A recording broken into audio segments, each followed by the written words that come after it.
We really enjoy when we visit with Eric Thomas in the trenches with Dave Lapham, brought to you by First Star Logistics, because this guy was an outstanding football player. And now he's an outstanding high school football coach, helping young men get scholarships to better themselves, get great opportunities, get a great education. Who knows what it's going to lead to? I mean, he's affecting young people in such a positive way.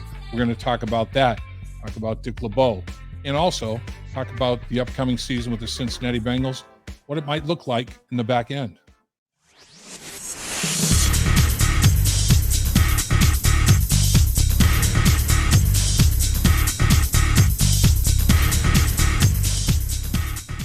Appreciate you joining us in the trenches with Dave Lapham, brought to you by First Star Logistics. As always, we're coming from our studios here, provided by First Star Logistics, and they are top-notch, as is our guest, top-notch.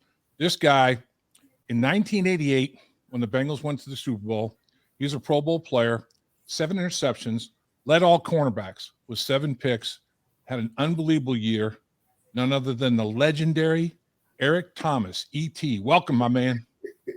What's up, Lav? How you doing, brother? I'm telling you, that was a year to remember. I mean, it was, man. Big, I didn't win a lot in high school, and then obviously when I went to Tulane, we weren't winning there either. So my most fun and most successful year of football was that '88 season. So it was nice to have that at the pro level. But it was that was a fun year, man. That was and you know this because you've been in the Super Bowl, you've been to, and when you get to that far in football, I mean, once you get past that first round of playoffs, everything is gravy at that point, because if you've never been there, you're just sucking in a new experience, and thinking about years later, you think like Dan Marino went to that Super Bowl in his second year, right? And that's when I went, and I thought, I'm not going to do what he did, never go again. Well, that's what happened. That's exactly what happened. But I tell you what, the memories, you get those kind of memories, you never forget them, and it makes it all worth it. And it's crazy though, because you think about it. I mean, there's still less than 60 Super Bowls, and more guys, many more guys. Merlin Olsen, he never went to a Super Bowl. I mean, guys play forever, right.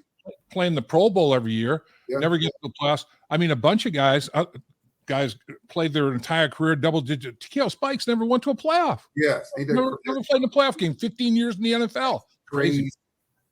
Yeah, so that's why when you hear about, about that, it just, it puts you in a mindset and gives you a feeling like no other. It really does. Right. So you were coached by a guy named Dick LeBeau, who I think is as good a coach, a great player, Hall of Fame player, Hall of Fame coach as well. That guy was such a great teacher, wasn't he, E.T.? I mean, what was it about his style? Now that you're in the coaching profession, what was it about Dick LeBeau? How did he influence you? What's your biggest takeaway from time spent with Dick LeBeau? Well, I tell you, for me, when I got drafted, I came in the NFL as a track athlete. That's one thing that they knew about me, that I could run well. My football knowledge, my football IQ, even my football skill was very, very green. But I think that's the greatness of a Dick LeBeau. He can take someone like me who hadn't played at a super duper high level because I just didn't have the coaching. I wasn't in that environment. I didn't play at Alabama. So he brings me in, and it's funny. Well, when Dick came to Tulane, they sent coaches on visits to come see players. And at that time, the Bengals didn't have scouts. The coaches were the scouts. Right. So Dick came down New Orleans, and I was expected to see him, as I saw a lot of other coaches that came in. And he comes in, he walks into the room, and he's sitting down watching film. He's an avid film watcher, as you know. Yep. He just watch tape after tape after tape. He just do it for hours. I come in, he's watching tape of me, and we sit down, and he continues to watch for a little while. He talks about a couple plays that I had made, and he was real simple. He said, I came in with workout gear on because everyone that came Super wanted me to work out. Dick comes in, he's, I'm not going to work you out. He said, we got an idea of what you can do. We've seen you run. We know all that. He said, well, we're going to draft a corner back high. That's all he said. He said, we're going to draft the cornerback high. He said, you're one of our prospects. And he said, I don't know if it's going to be you. He said, but we're going to get someone high. Lo and behold, that's where I come to Cincinnati. It was a blessing. It was. I think that initially, and I think, as a player, you remember this, you get drafted by the Bengals. Your agent calls and says, there's a good chance you're going to be holding out. You're not. I mean, that's the first thing you hear, because the reputation was they weren't paying players well. They made it hard for players to sign, and and so I hear about that, and I'm thinking, well, hopefully I can get there and start getting taught. But when I came here, Dick was immediately hands-on about teaching. The greatest teaching coach I've ever had. Solomon and I work out a couple times a week. We still talk about Dick, because some of the things that he taught us as football players, stuff that even when I went to other teams, I went and played for the Jets and played for Pete Carroll. I played for Ed Donatell in Denver. He wasn't teaching these things. They weren't teaching these things. So Dick was well ahead of them in terms of the developmental thing as far as when it comes to players. And me being a corner, him being a corner, he was just so patient. I get in practice and I make a mistake on my coverage, and he come in, he put his hand on my shoulder while we're walking back. He'll say, the little things you're doing, if you can clean those up, and you will, he said, you're going to be a good player. And that's reinforcement for a young guy like myself, because, I mean, I was still green. And then you remember I came here, very first game against the 49ers, I gave us a touchdown against Jerry Rice. Yep. He was the one that protected me from the media. He's in the coach's locker room. He knows I'm out there getting hammered by the media. He immediately comes out and acts like he's got something to talk to me about, pulls me out of the come here, Eric, I need to talk to you. Excuse me. Takes me in the coach's locker room and says, I just wanted to get you out of that mess. He was trying to make sure I was a young player. I was a rookie. So he was trying to make sure that play didn't ruin my confidence and ruin me for the rest of the year. Sure. He just he knew that kind of play could do that to a cornerback. Playing cornerback, a very fragile position. And if you lose your confidence, it's like you can never get it back. I mean, I've seen cornerbacks in this league lose their confidence, and they never, ever get the confidence back. So Dick was real leery of an understanding that he did it for all of us. He did it for me. He did it for Lewis. So I wouldn't just say he did it for me. He did it for a lot of players. He went to Pittsburgh, and I saw Rod Woodson playing my position in that defense, and I saw him excelling. And I think Rod was a player after his rookie year, just like I did. He struggled because he didn't know he didn't know how to play any technique. And Dick comes into Pittsburgh, teaches him how to play technique, cleans him up within 2 years, and the guy makes the 75th anniversary team. Right. I mean, and that's coaching. But even when you go to Pittsburgh, some of the players that they had, the Darren Perrys, I mean, he goes and makes these players into very, very good players. And then people don't know, Dick coached the secondary. He didn't coach the corners. He coached the secondary when he was here. He coached all of us. So we all had a chance to really be touched by how he went about learning and his patience. I had exposure to him in the Senior Bowl. When I played in the Senior Bowl, it was his first year of coaching, and he was the special teams coach for Mike McCormick with the Philadelphia Eagles. And he's like, big man, I'm going to give you an opportunity. We don't have that many players. You're going to be my R1 on kickoff coverage. You're covering kickoffs, big man. I said, I am? He goes, yeah, you're the fastest offensive line we got. We got to have you down there running out covering kickoffs. I'm like, okay. He goes, I'll show you. I'll show you what I want. And I'm telling you, man, this guy was a teacher, Yes. I mean, he got into the little minutia things. And I'm like, oh my gosh, man, I never thought, running down covering a kickoff could be this detailed, I mean, he was unbelievable. He really was. He was a spectacular coach. And now fast forward, what you're doing, coaching in the high school ranks and teaching these young athletes things that Dick LeBeau taught you. I mean, it pays itself forward, doesn't it? That's one of the reasons why I decided to get into coaching. I started coaching 4 or 5 years ago over at Princeton High School, and I coached there for 2 years. And one of the reasons I got in because Mike Daniels was the head coach there at the time. Right. I'm real warm with Mike. Mike's a wonderful person. So I said if I was going to get into coaching, I wanted to be with someone who I knew I was comfortable with. And Mike came in and he really allowed us to just really go into a teaching phase of teaching players. And what's happened now, and even then I was using the same way of teaching that I was taught best. And that was the way that Dick taught me. Patience, Don't have to yell.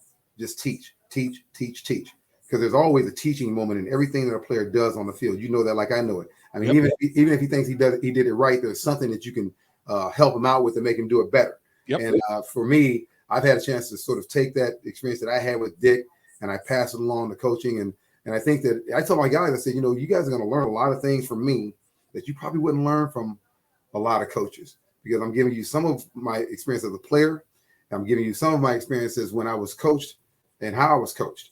I said, because if you do this, you're going to see yourself going and have an opportunity to play football longer than you think you do. And I tell you right now, we have two guys, a guy that just committed to West Virginia. He's a safety named Jaquan Bostic. We have another kid named Tyshawn Banks. He's another safety and he plays corner. He just committed to University of Pittsburgh. We have who I think is the top corner in the city, a kid named Quentin Price. He's 6'2", weighs 180 pounds, and he can run with any receiver in this city. He's going into his junior year. So I've used the things that I've learned to give these guys, some kind of basis for how to play. And the hope is that they take what I teach them, and if they take it into college, it's going to put them, I think, a step ahead of where they would be. Because I tell guys, I said, you can't play good football if you're not willing to be a technique at it and really focus on what's being taught to you. It's one thing to know the defense, to know we're playing cover 3 or playing cover 2 or playing man-to-man. It's another thing in having a technique and knowing the right technique to play with those particular defenses. And so for me, that's where I think that the teaching gets down into the nitty-gritty, because you can tell these guys things that they are not going to know. Probably even through college, they won't hear these things. And so I think the experience of playing the league the 9 years, having the really good coaching with Dick, having the chance to work with Pete Carroll. Pete Carroll was a fantastic coach, so I learned from him just like I learned from Dick. I take all those things that I learned and I bundle up and I give it to my kids, not so much in a bottle, but I give it to them slowly. I trickle it to them so they can have a chance to learn. The more I trickle it, the more I can reinforce it time and time. It takes more time, but at the end of the day, I'm trying to see if I can get these kids where they can go and be good football players and be good student athletes, and it's worth it. And I'll tell you, that's a heck of a life you're living there, ET. I mean, I had a little experience that I'll never forget. When my son was at Moeller, the Moeller coaches asked me to work with the offensive linemen that weren't playing much. Some of these kids couldn't even get in the stance right. Yeah. And I thought, okay, hey, these kids, they want to be part of it. They want to, try to be as good as they can be at football players, just like the kids that are starting. Right. So I had about 8 kids I was working with, and this one kid was so persistent on trying to get some playing time. And man, this kid was a sponge, and worked with this kid. And then about halfway through the season, as I'm going to the games, watching my son play, there he goes. He goes out in the field. Coach is putting in the rotation. And I went up to coaches afterwards. I said, hey, my guy's getting some burn. They're like, yeah, man, he's really come on. Yeah. I had such a good feeling about that. You must feel so good every day working with kids like that, getting the best out of them. And then when they get scholarships and it takes a huge burden off of them, their families and everything, that must be unbelievable, ET. It is, Lab. I'm telling you. And I'm telling you, I get that same feeling what you're talking about. The kids, this one kid, the kid I was saying about Quentin Price, the corner. Now, his sophomore year, 2 years ago, I had to watch him every single play just to make sure that he wasn't going to screw something up. And now we get to the game. I don't have to watch him at all. I don't watch him at all. I watch the other corner. And so this guy, he's taking his level to such. He's taking the game to such a high level. He's taking the critiques. He's taking the praise, and he sort of found a way to balance the two. Because when you're an athlete, you have to take the criticism, and you got to take it the right way. And then when you get praise, you got to take that the right way too. Because when you get praise, don't mean you got it. Don't mean when you criticize, don't mean you don't have it. But you have to find a balance of trying to absorb this as an athlete. And I see all these kids doing that, and to me, that's the most gratifying thing. I never thought that I was going to be coaching per se. I know that I have the chops for it. I know I have the intellect for it. I didn't know if my body, I know if my body would be able to absorb the energy to do it. And what but when you're a football player, you're sort of a gladiator. You sort of get up and go, even though you're tired. You're hurting a little bit. You get up and drag your butt down there again. And so we just started ball this week, and so we're sort of in it right now. Our first game is August 18th, so it's coming up pretty quickly. And so we only have so much time to get prepared. And for me, having a chance to work with these kids has been quite gratifying. Man, you're out there in the heat of the day, ET, man. That's just an endurance test. 1 to 3:30, Lap. 1 to 3:30. Oh, ET, you're the man. You are the man. That is an endurance test. There's no doubt, man. So, what do you think, having played the position at the highest level, Pro Bowl, Super Bowl, and now coaching and everything, what is the biggest attribute that a young athlete has to have to be successful in the secondary, do you think? You can go down the measurables, the speed and quickness and all that. But I think that when it comes down to just being a player, you have to be willing to be taught. You have to be open to learn. Every time you play, even if you're playing a position, there's things that can be tweaked to make you better at that position. Offensive lineman, you guys, Jim McNally just tweak things. And he was tweaking things the way they weren't tweaking things in the NFL, as you remember that. Well, it's the same way with coaching. You got to say, hey, these kids have all this, but are they willing to learn? Are they willing to say, let me apply the techniques in which I'm getting learned in practice to really learn them the best I can, so when I take it on the field, it carries onto the field. Trying to get these kids to understand that the muscle memory of what you're doing, we do these drills every day to make sure that when you line up in a real football play, that you do the same thing, but your body does it. Your body does it. It allows your brain to think, because football is a thinking game. People think that football players are dummy. You can't be no dummy and play football. No, I tell you can't be dumb and play football, because you have to know what you're doing. And sometimes these plays happen quickly. And so you really have to know what you're doing. So for me, I think that's been the biggest thing, is saying, let me make sure that I keep these kids locked into understanding that you have to come out to practice every day to try and get better. You don't, if you waste a day out there messing around, you lost a day where your competitor might have gotten better that day. And so I try to keep these kids on edge and understanding that don't give your opponent a day to win when you could have won the day. And that comes down to when you get to practice, you come inside the gate in time to practice like you mean it. Practice like you want to be the best. We talked to our kids about winning the state championship. We were 2 games away from it last year. I said, we're better now. We have better players. We're older, but are we willing to put in the work? Are guys willing to come to practice every day and put in that work, knowing that when I leave, I'm gonna be dead tired, but it's gonna be worth it because we're driving towards trying to win that state championship. And I told our guys that have scholarships, I said, all you guys that have scholarships already and have offers and have made your verbals, I said, a lot of guys on here that haven't. And I said, what you want to do, you want to make sure we have the best season so those guys get looked at and get the same opportunity you have. Right. And so, and that's the thing that Dick gave us. Give it to someone, teach it, pass it along, pass it forward. It'll mean something. It means something more. It means more to them than it does to you. Mm-hmm. And that's what I've learned, that these young kids, these high school kids, they want this information. And I've learned now, doing it for as long as I have, that this information means more to them than it does to me, because they want it. And I love that. So it's made this transition to coaching quite fun.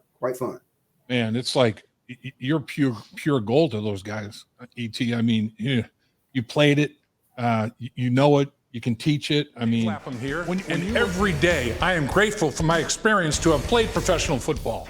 As a player, I realized self-motivation, leadership, and appreciating your teammates are key. At First Star Logistics, you can use those same attributes to create the life you want for you and your family. Build your future by working hard like I did. You'll see results both on and off the field. Call First Star Logistics today and be part of our winning team. Opportunity knocking.